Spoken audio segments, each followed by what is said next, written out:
بسم الله الرحمن الرحيم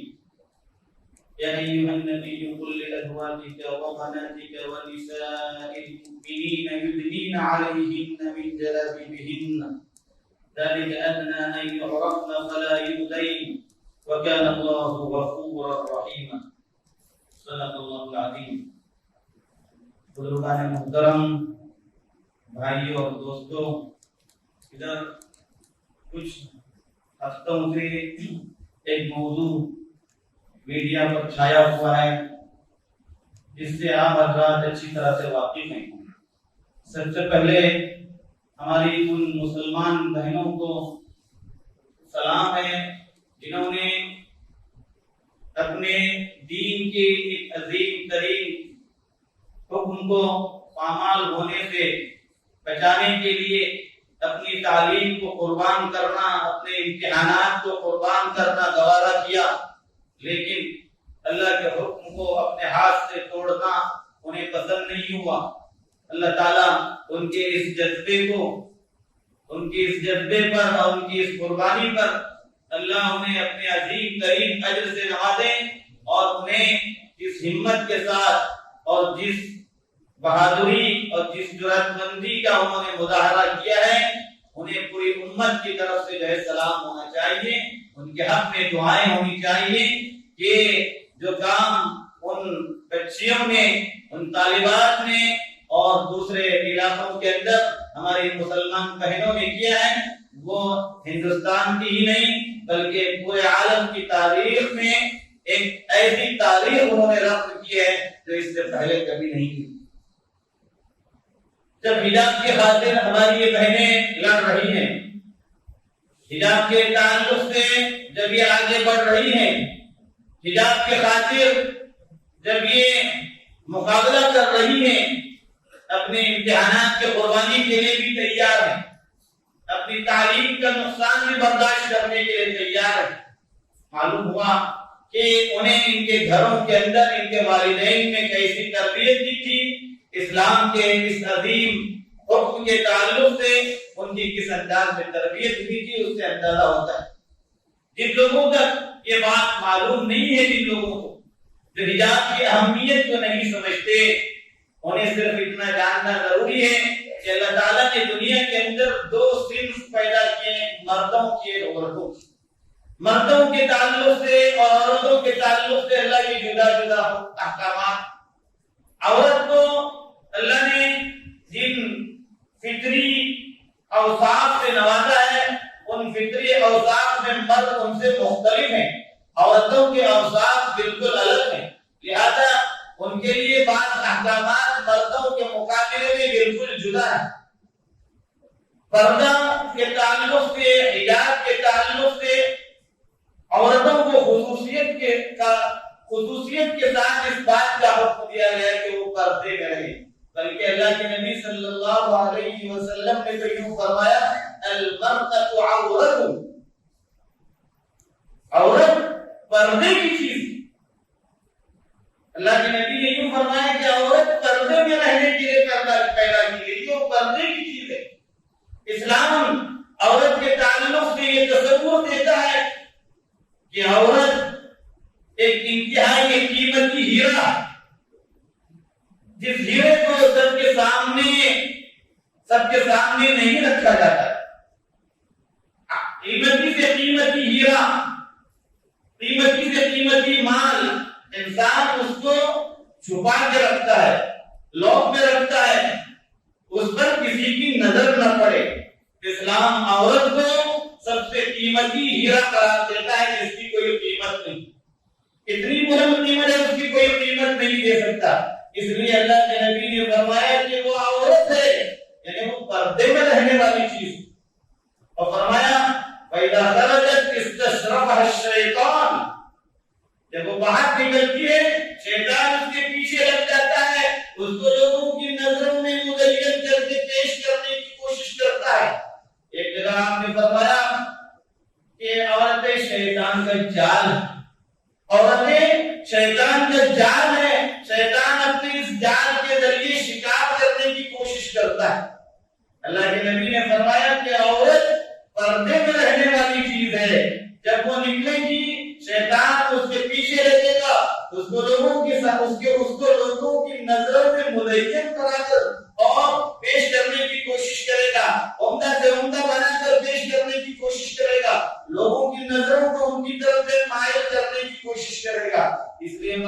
حکم دیا گیا قل للمؤمنین یغضوا من ابصارهم، اے نبی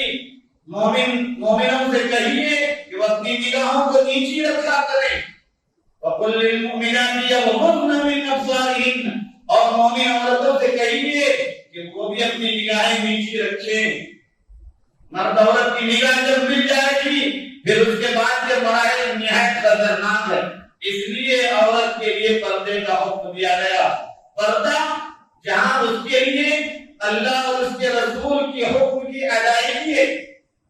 اسی طرح اس کے لیے پردہ اس کی حفاظت کا ذریعہ ہے ان غلط قسم کے لوگوں سے جو جن کا ایمان کمزور ہے، ان لوگوں سے جن کے اندر شہوت کا میلان زیادہ ہوتا ہے،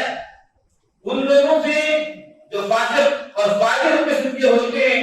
ان لوگوں کے فتنوں سے، ان لوگوں کی شرارتوں سے عورت کو محفوظ رکھنے کے لیے حکم دیا گیا کہ جب بھی وہ گھر سے باہر نکلے تو پردے کے اندر نکلے۔ اللہ کے نبی نے جب اس کے متعلق فرمایا کہ عورت پردے میں رہنے والی چیز ہے، اس کو پردے میں رہنا چاہیے، جب بھی نکلے گی شیطان اس کا پیچھا کرے گا، اس کو لوگوں کی نظروں میں مزین کر کے پیش کر دے گا، لوگوں کی نگاہیں اس کی طرف اٹھنے لگے گی، تو اسی لیے اللہ کے نبی نے فرمایا تھا اقرب ما يكون المرأة من ربها وهي في قعر بيتها، اور كما قال صلی اللہ علیہ وسلم، عورت سب سے زیادہ اپنے اللہ کے قریب اس وقت ہوتی ہے جب وہ اپنے گھر کے اندر ہوا کرتی ہے۔ کتنی بڑی بات اللہ کے نبی نے فرمائی۔ ایک جگہ تو فرمایا بندہ اپنے رب کے قریب اس وقت ہوتا ہے جب وہ سجدے میں ہوتا ہے، اسی طرح سے عورت کے لیے فرمایا عورت اپنے اللہ اور اپنے رب سے سب سے قریب اس وقت ہوتی ہے جب وہ اپنے گھر کے اندر ہوا کرتی ہے، تاکہ وہ گھر سے باہر نہ نکلے، وہ گھر میں رہے، اپنے اللہ کے سب سے قریب ہوگی۔ لیکن جب اس کو نکلنے کی ضرورت ہوگی، جب ضروری کام سے اس کو گھر سے باہر جانا ہوگا، تو اس کے لیے حکم دیا گیا کہ وہ غیروں کی نظروں سے چھپی رہے، لہذا اس پر لوگوں کی نظریں نہ پڑے۔ اللہ نے اپنے نبی کو مخاطب کرتے ہوئے فرمایا یا ایھا النبی قل لازواجک، اے نبی آپ اپنی ازواج سے، اپنی بیویوں سے فرمائیے، حکم دیجیے ان کو، وبناتک، اپنی بیٹیوں کو، اپنی پاک دختران کو حکم دیجیے، ونساء المؤمنین، مسلمان عورتوں سے بھی، ان سے بھی فرمائیے، ان کو بھی حکم دیجیے۔ کیا فرمایا یا ایھا النبی قل لازواجک وبناتک ونساء المؤمنین یدنین علیہن من جلابیبہن، جب وہ نکلے گی اپنے اوپر اپنا جلباب ڈالے گی، جلباب جس کا ترجمہ برقعے سے کیا گیا ہے، جو کپڑا عام طور پر پہنے ہوئے اس کے علاوہ اوپر سے چادر ڈالے گی، جو چادر اس کے سر سے لے کر اس کے چہرے کو ڈھانپنے والا ہوگا، جس کی تشریح مفسرین نے، تمام مفسرین نے یہی کی ہے کہ اس کے سر سے اس کو جو ہے ڈھانپنے والا ہوگا تاکہ غیروں کی نگاہ نہ پڑے۔ ضرورت سے باہر نکلی تھی، اب ضرورت سے باہر نکلی ہے تو لوگوں کی غلط قسم کے لوگوں کی نظریں اس کی طرف نہ جائیں، اس کو کہا ہے کہ اوپر سے الگ سے ایک چادر ڈال دے، سر بھی ڈھکا رہے، چہرہ بھی ڈھکا رہے، اس کا پورا جسم ڈھکا رہے۔ اسی لیے فرمایا کہ عورت پورے پردے کے ساتھ باہر نکل سکتی ہے، اور یہ پردہ اس کے حق میں فرض کیا ہے۔ ایسا نہیں کہ یہ اختیاری چیز ہے، ایسا نہیں کہ یہ اختلافی چیز ہے، کسی کے نزدیک جائز، کسی کے نزدیک ناجائز، کسی کے نزدیک اس کی گنجائش نہیں۔ تمام علماء کا اس وقت سے آج تک تمام علماء کا اس بات پر اتفاق ہے کہ عورت پردے کے ساتھ باہر نکلے، اپنے جسم کا حصہ مردوں کے سامنے ظاہر کرنے والی نہیں ہوگی۔ جو عورت اپنے جسم کا کوئی حصہ غیر مردوں کے سامنے ظاہر کرتی ہے، اس کے سلسلے میں بڑی سخت وعیدیں آئی۔ وَنِسَاءٌ كَاسِيَاتٌ عَارِيَاتٌ مُمِيلَاتٌ مَائِلَاتٌ، جن عورتوں کے جہنم میں جانے کے تعلق سے اللہ کے نبی نے فرمایا وہ عورتیں جو ننگی ہوا کرتی ہیں، کپڑے پورے طور پر پہنے بھی نہیں ہوتے، کاسیات پردے کے کاسیات عاریات پورے طور پر پردے میں نہیں نکلتی، اپنے جسم کے حصوں کی نمائش کرتے ہوئے نکلتی ہیں، ممیلات مائلات جو خود مردوں کی طرف مائل ہوتی ہیں اور مردوں کی نگاہوں کو اپنی طرف مائل کرتی ہیں، کچھ اس طرح کا انداز اختیار کرتی ہے چال ڈھال کے اعتبار سے، اپنی زینت کے اظہار کے اعتبار سے کہ لوگوں کی نظریں اس کی طرف اٹھنے لگتی ہیں۔ اللہ کے نبی نے فرمایا لا يدخلن الجنہ، ایسی عورتیں جنت میں نہیں جائیں گی، وَإِنَّ رِيحَهَا لَتُوجَدُ مِن مَسِيرَةِ كَذَا وَكَذَا، جبکہ جنت کی خوشبو اتنی دور کی مسافت سے ملتی ہے، بعض روایتوں میں آیا 500 سال کی مسافت کے دور سے جنت کی خوشبو آتی ہے، لیکن وہ عورتیں جو بے پردہ ہو کر لوگوں کے سامنے نکلتی ہیں، خوشبو لگا کر نکلتی ہیں، لوگوں کو اپنی طرف مائل کرنے والے جان دھات کے ساتھ نکلتی ہیں، وہ عورتیں جو ایسا انداز اختیار کرتی ہیں کہ لوگ ان کی طرف مائل ہوتے ہیں، فرمایا وہ عورتیں جنت میں نہیں جائیں گی۔ ان عورتوں کے متعلق اتنی سخت بھائی اسلام کے نزدیک عورت کی بڑی قیمت، اسلام نے عورت کو بہت بڑا مقام دیا، عورت سے غیر محرم عورت سے بات کرنے کا ہے اس کو حکم دیا گیا کہ پردے کے پیچھے سے اس سے بات کی جائے، بے پردہ ہو کر اس سے بات نہ کی جائے، اس لیے اس کو حکم دیا کہ مردوں کے مجمع میں وہ نہیں آئے گی، مرد اور عورت مل کر کے ایک ساتھ نہیں بیٹھیں گے، وَإِذَا سَأَلْتُمُوهُنَّ مَتَاعًا فَاسْأَلُوهُنَّ مِنْ وَرَاءِ حِجَابٍ، جب تم ان سے کوئی چیز طلب کرو پردے کے پیچھے سے طلب کرو، بے پردہ ہو کر عورت سے طلب نہیں کیا جاتا، عورت کے لیے پردہ اس کی عزت، اس کی شرافت اور اس کی حفاظت کا ذریعہ ہے، اسلام اس کو محفوظ رکھنا چاہتا ہے، شریعت اس کو نہایت قیمتی اساسہ تصور کرنے کی وجہ سے اس کو پردے میں رکھنے کا حکم دیتا ہے کہ پردے میں رہنے کا حکم دیتا ہے۔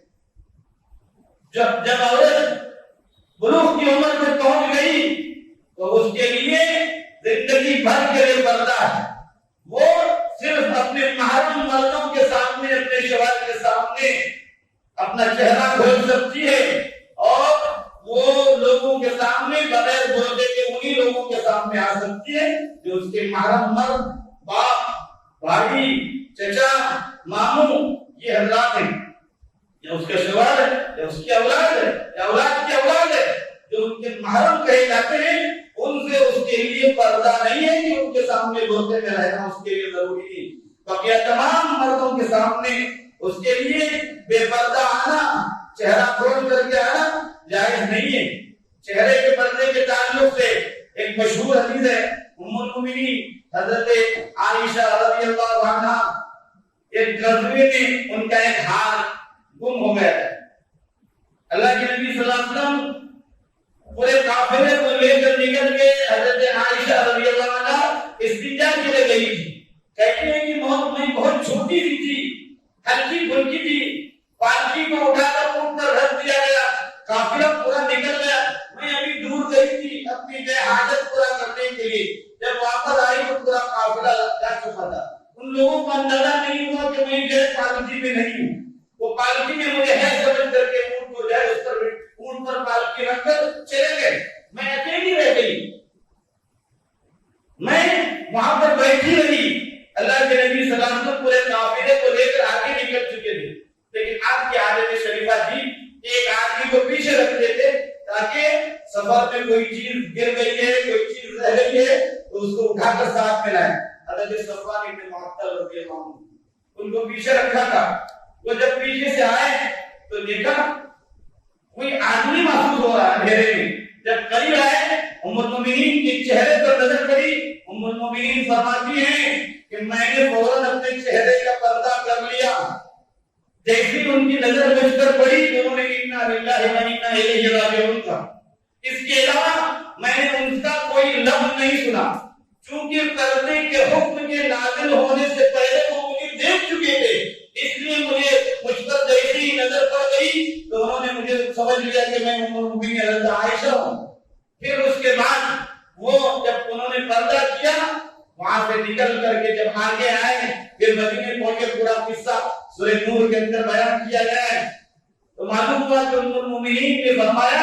کہ جب پردے کا حکم نازل ہوا تھا اس کے بعد سے میں نے جب اپنا چہرہ ڈھانپ دیا اس سے پہلے تک وہ مجھے دیکھ چکے تھے اس لیے اس روایت کی بنیاد پر بھی حکم یہ ہے کہ عورت پردہ کرے اللہ کے نبی صلی اللہ علیہ وسلم نے یہاں تک حکم دیا کہ ایک نابینا صحابی ان کے سامنے تک پردہ کرنے کا حکم دیا پوچھا ازواج مطہرات نے اللہ کے نبی وہ تو ہمیں دیکھ نہیں رہے ان کی نظر تو ہم پر نہیں پڑ رہی آپ نے فرمایا افعما یاوان انتما کہ تم بھی اندھی ہو وہ اندھے وہ تمہیں نہیں دیکھ سکتے افلا تبصرانی کیا تم اس کو نہیں دیکھ رہے ہو تجیبہ بھی آپ نے فرمایا ان سے پردہ کرو غیر محرم سے پردے میں رہنا عورت کا فریضہ ہے اس کی ذمہ داری ہے اس کی سعادت ہے اس کی خوشبختی ہے اللہ کے نزدیک اس کے درجات کو بلند کرنے والی چیز ہے ہماری مائیں اور بہنیں جس طرح سے پردے کا اہتمام کر رہے ہیں ان کو سمجھنا چاہیے کہ ان کو اس پر اللہ کی طرف سے بڑے اجر و ثواب سے نوازا جائے گا وہ جس کام کو کر رہی ہے اللہ کے حکم کو سمجھ کر کے اللہ کے نبی کے حکم کو سمجھ کر کے اس پر عمل کر رہی ہے اللہ کی طرف سے ان بچیوں کو ان تعلیمات کو ان عورتوں کو کتنا بڑا اجر ملے گا ہم اندازہ نہیں لگا سکتے اس لیے پردے کے تعلق سے جو تعلیم آپ نے پڑھی ہے جو تعلیم آپ کو دی گئی ہے اس تعلیم کے مطابق شریعت کے حکم کو سمجھ کر کے اس پر عمل کرنے کے لیے جو آپ اپنا فریضہ سمجھ رہی ہیں یہ آپ کے لیے ضروری تھا آپ نے اللہ کے حکم کو باقی رکھنے کی کوشش کی ہے اللہ تعالیٰ آپ کا ذکر قیامت تک باقی رکھے گا اور قیامت میں بھی اللہ تعالیٰ جس اجر سے ان بچیوں کو نوازے گا ہم اندازہ نہیں لگا سکتے اور آئندہ بھی ہماری جو مائیں اور بہنیں اپنے پردے میں رہ کر کے غیر مردوں کے سامنے آنے سے رک کر کے وہ اپنے پردے کا اہتمام کریں گی ان کے لیے اللہ کی طرف سے اتنا بڑا اجر ملے گا ہم اس کا اندازہ نہیں لگا سکتے ہمارے مردوں کو بھی چاہیے کہ قرآن نے ہمیں جو حکم دیا ہے اس حکم کے مطابق زندگی گزارے للمؤمنین یغضوا من ابصارهم اے نبی مومن مردوں سے کہیے کہ اپنی نگاہوں کو نیچے رکھیں راستے سے جا رہے عورت نظر آ رہی ہے نگاہ نیچے ہونی چاہیے اللہ کے نبی نے فرمایا کہ جب راستے میں جاتے ہوئے اگر نظر پڑ گئی تو پہلی نظر معاف ہے جب اور وہاں سے نظر ہٹانے کا حکم دیا گیا اگر اس نے پھر دوبارہ اس کی طرف نظر کی تو اس نے گناہ کیا گناہ کے نتائج بڑے خراب ہوتے ہیں ہمیں اللہ کی معصیتوں سے ڈرنے کی ضرورت ہے اللہ کے حکموں پر عمل کرنے کی ضرورت ہے اپنی ماں اور بہنوں کو اپنی بچیوں کو اپنی بہنوں کو پردے کا پابند بنانے کی ضرورت ہے ہم خود اگر چاہیں ہم دین پر قائم رہیں دنیا کی کوئی طاقت ہم کو اپنے دین سے دور کرنے والی نہیں ہو سکتی دنیا کے لوگ قوانین بنائیں گے کوششیں کریں گے لیکن جب ہم چاہیں گے کہ ہم دین پر رہیں گے ہمیں دین سے ہٹانے کی کسی کے اندر جرأت اور ہمت نہیں ہو سکتی اللہ کی مدد آئے گی اللہ ہمارا معین مددگار ہوگا اور ناصر ہوگا اللہ تعالیٰ ہمیں ان باتوں کو سمجھنے کی توفیق نصیب فرمائے ایمان کی سلامتی عطا فرمائے ایمان پر ہم سب کو خاتمہ نصیب فرمائے آمین و آخر دعوانا